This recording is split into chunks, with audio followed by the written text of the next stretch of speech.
जितनी इस छोटे से देश में भाषाएं हैं और भाषाओं की संख्या है, इतना दुनिया की किसी भी देश में इतनी भाषाएं नहीं पढ़ रही।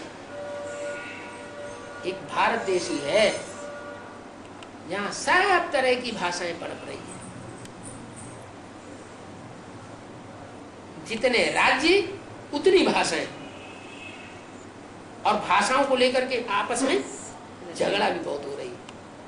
तमिलनाडु में चले जाइए और वहां हिंदी बोलना शुरू करिए, कोई सपोर्ट नहीं करेगा। हिंदी को वहां ठीक ही नहीं समझते। हिंदी भाषा कोई वहां पढ़ता ही नहीं, सब तमिल को प्रेफरेंस देते हैं। एक मलयालम ऐसा है दक्षिण भारत की भाषाओं में, वो देश दक्षिण भारत के राज्यों में जहाँ सब प्रकार की भाषाएं जो हैं पढ़ाई जाती हैं, क्योंकि वो एजुकेटेड लोग वहाँ जाते हैं। लेकिन फिर भी मलयालम भाषा को बहुत महत्व दे रहे हैं।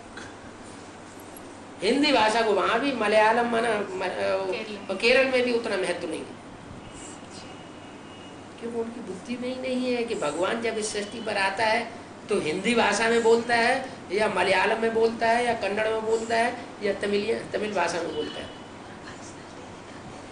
जब उनको ये ज्ञान मिलेगा तो वो समझेंगे इस भारत की मुख्य भाषा अभी भी ज्यादा से ज्यादा लोगों में बोले जाने वाली भाषा कौन सी है तो 20 भाषाएं हिंदुस्तान में, लेकिन ज्यादा से ज्यादा जो जनगण की भाषा है वो कौन सी भाषा है भारतवर्ष में? कौन सी भाषा है? हिंदी है।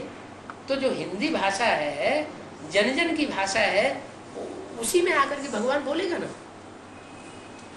हिंदी ऐसी भाषा है, भगवान की भाषा, उसका प्रूफ है। भगवान आकर के जिस भाषा में बोलेगा वो भाषा सबसे सहज होगी, लिखने में भी सहज, पढ़ने में भी सहज, सुनने में भी, बोलने में भी सहज और समझने में भी सहज। वही भगवान की भाषा हो सकती है।